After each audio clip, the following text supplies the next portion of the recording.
Hello. Welcome to this little preview of season 2 of The Making of Madrid. The new season will come out in 2 weeks' time, but what I thought is I'd give you a glimpse ahead and also a roundup of my favorite episodes to date with some behind the scenes glimpses of what goes into making this podcast. My name's Felicity Hughes. I'm a journalist and tour guide. I've been doing the blog Making Madrid for years and years and years, and that became a podcast around a year ago, a bit over a year ago. Before I get stuck in, I have to comment that this podcast runs on the kindness of its listeners. So I don't get any money from advertising nor affiliate marketing. So all my recommendations and my opinions are completely independent, but it's a passion project. So I have a lot to juggle with my job as a writer. At the moment, I'm writing the Lonely Planet Guide to Madrid, the new one.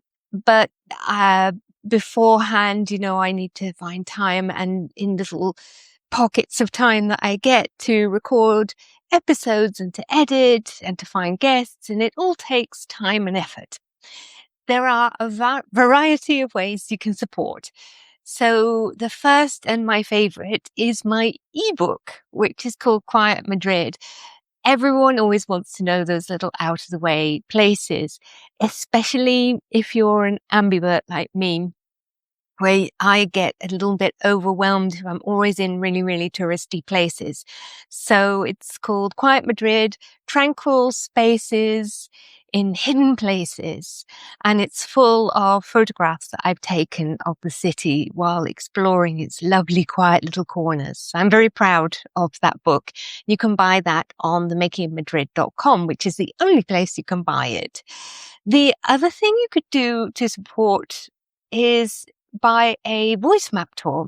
Now, while I'm recording this, I've got 3 out at the moment, but I'm about to launch a 4th. So that 4th will probably be out. It's on the back streets of Malasaña. I'm very, very proud of that one. There's one on Madrid's literary district. There's one on medieval Madrid. And my oldest and most popular one is of Retiro Park.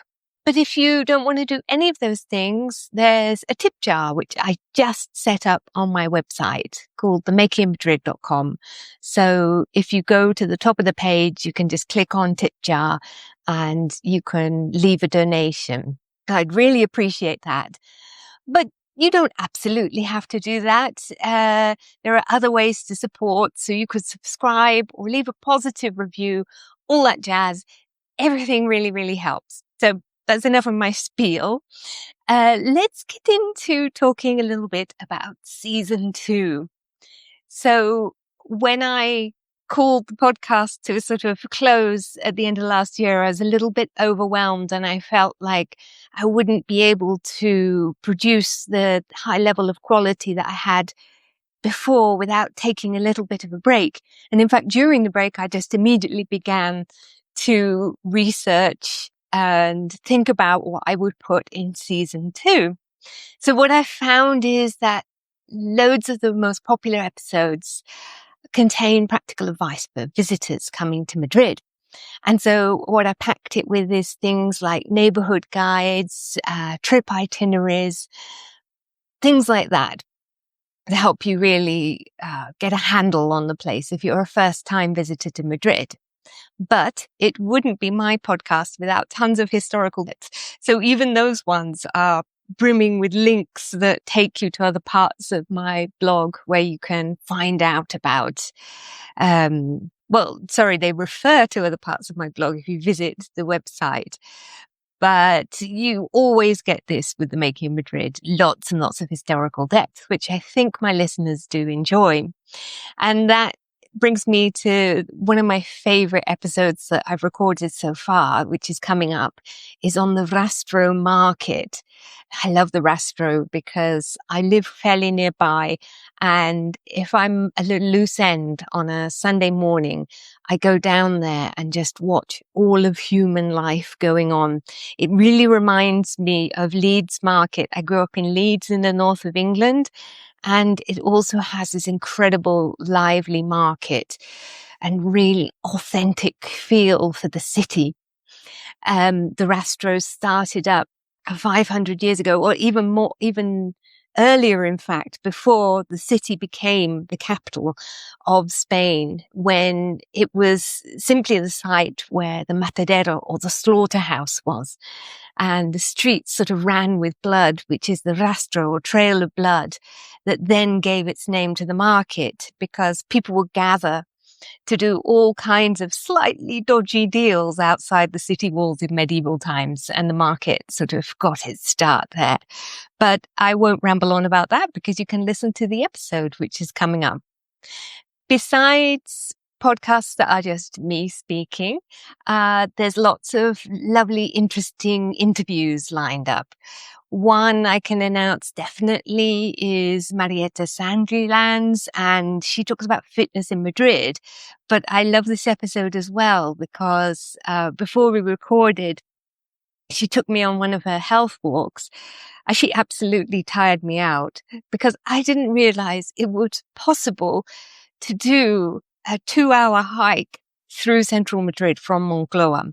So we talk about that. Marieta's, she's a great one for sort of getting you enthused about getting fit again. Well, that episode you'll be able to watch on YouTube and Spotify. The other episodes which I'm doing, like this one, you may notice that I have scrapped video. Now, there's been this big debate raging about whether or not podcasts should be video casts as well. And platforms have really been pushing creators into this. And then there's been this pushback.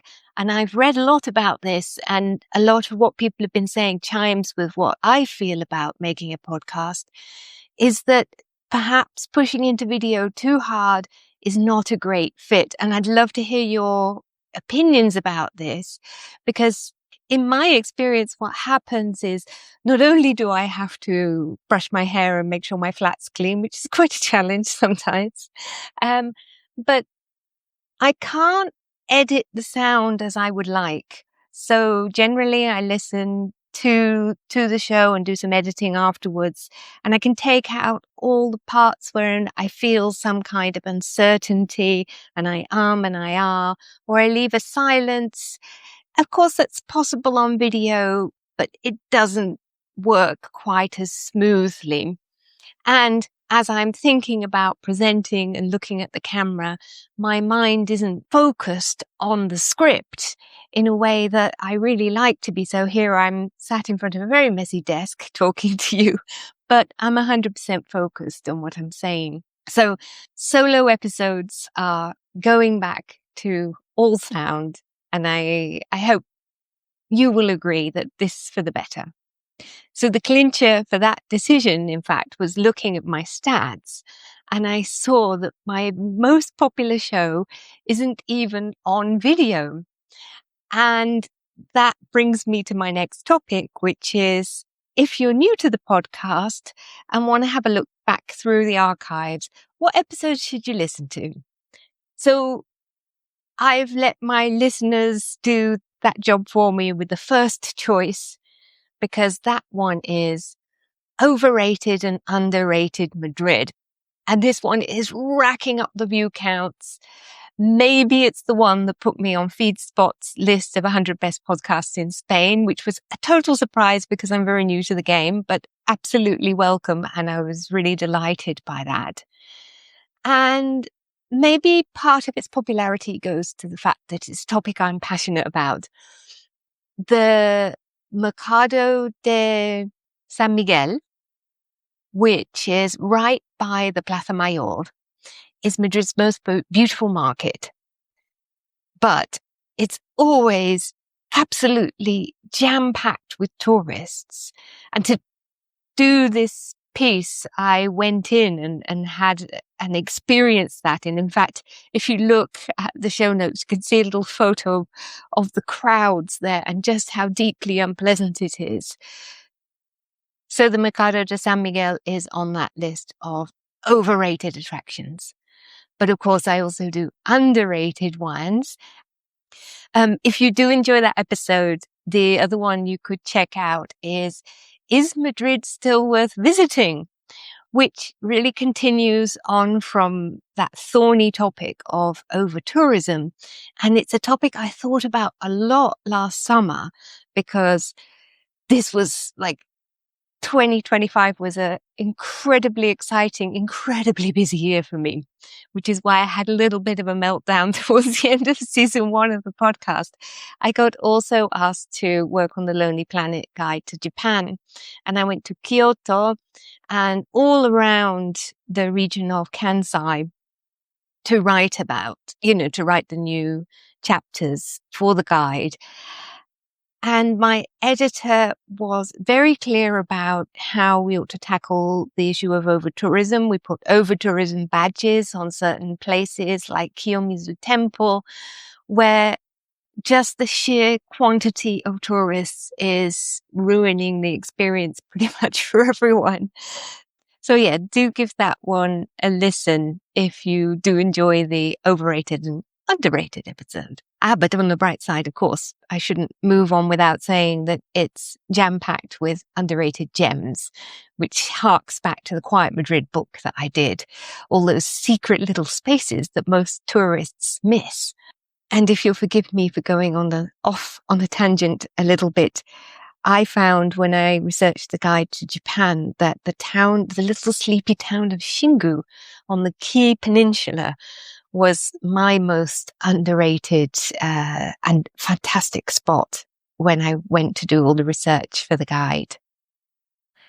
Show number 2. So this is my second recommendation. This one is actually a 2-parter, and it's about Madrid's Islamic heritage. So it's a guide to Muslim Madrid. And I love this one because back in 2023, I wrote a piece for Al Jazeera about the opening of the Galería de Colecciones Reales. So that's the Gallery of the Royal Collection in Madrid.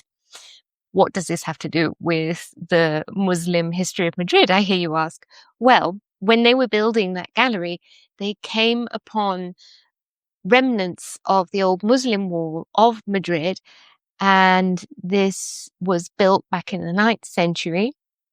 And they made a decision to highlight this, to keep it as it is within the building. Huge nightmare, probably architecturally.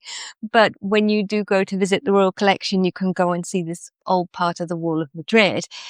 And to write about this new opening and Madrid's Muslim past, I had the pleasure of speaking to about 4 different experts in the field, mostly archaeologists and historians who had a real deep knowledge of this history. And what I found was incredibly surprising. I found that there had been a lot of denial about Madrid's Muslim roots, obviously because Felipe II, who founded Madrid, was a deeply Catholic king and didn't want to admit to all of this. So again, listen to the episode because it goes into modern day local politics where you can see that this tendency towards the denial of the true history of Madrid is still going on. And tells you about a few little places that aren't that well signposted in which you can find out a little bit about Madrid's true origins. Now, I have to give a plug for my voice map tour here because if you're interested in the topic, I've got a voice map tour called Medieval Madrid. In fact, it's really Muslim Madrid because you start around the Royal Palace, which is where the old Alcazar was, and you go over to La Latina, which is where Madrid's Muslim population was forced to move to after the Christian conquest of the city. So that one really plays to my strengths as a historian of the city, and I hope you give it a listen because I'm really proud of that one. So, episode number 3. Of course, the podcast is not just me blithering on. although it is quite often. My third favorite episode, if you'll indulge me a little, is an interview with a good friend of mine. But he is fantastic on the radio.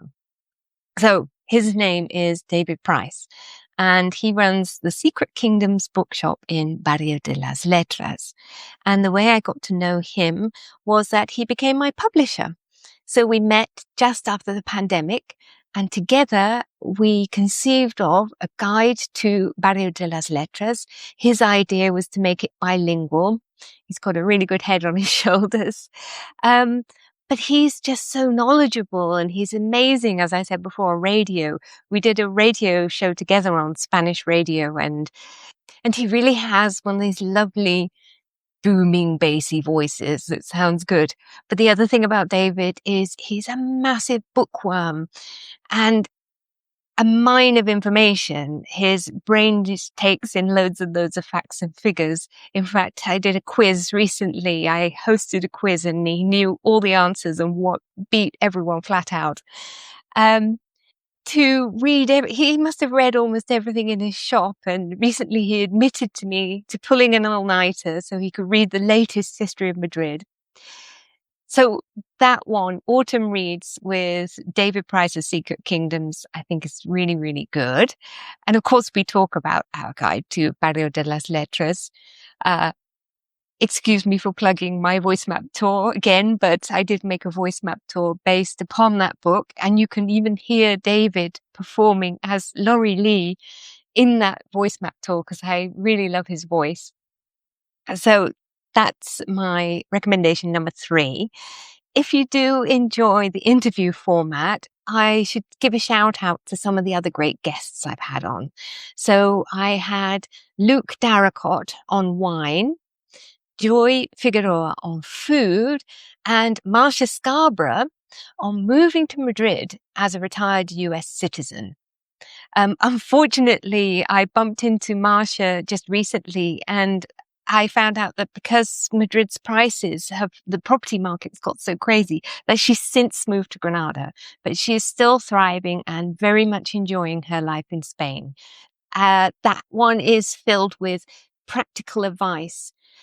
Came out just after a certain fateful election and the viewing figures jumped right up for that one.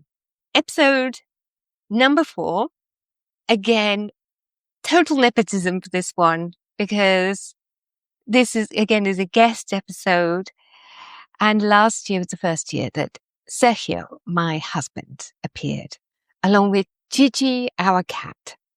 Now, cat in Spanish is gato, but gato also means somebody who can count their grandparents back to Madrid. So their grandparents on both sides of the family were born in Madrid. So we talk about phrases such as gato, but he also talks about how there's nothing more madrileño than not being from Madrid, because Sergio isn't actually from Madrid. He's from Tarancón, which is a town between Madrid and Cuenca. But Madrid is a town that's incredibly inclusive because most of the people here were not born here. Anyway, listen to the episode and you'll find out what is a chulapo and a chulapa, how you can dance the chotis, and loads of other Madrileño terms. It's time for my 5th and final recommendation. This episode, I struggled a little bit with recommending because I have to admit that the sound quality is the worst you'll find in all of the Making of Madrid. It was the very first episode I recorded, and I did it in person in the offices of the Journalists Union on Gran Via. The secretary very kindly let me use the offices to do this, but unfortunately it was a very echoey space, and the microphone that I had to record it failed. It just recorded more. It's really muffled, terrible stuff. So what I had to do is thankfully I made a backup on my mobile phone, and I had to sort of post-process this quite a lot. But it's such a shame because the episode is still quite popular, and for a reason, because it's with a lady called Caroline Fish. And she's a historian who specializes in the hidden histories of women. And I met her at Madrid's History Club, where she told me all about the fascinating research she's doing. And we discussed what could we do.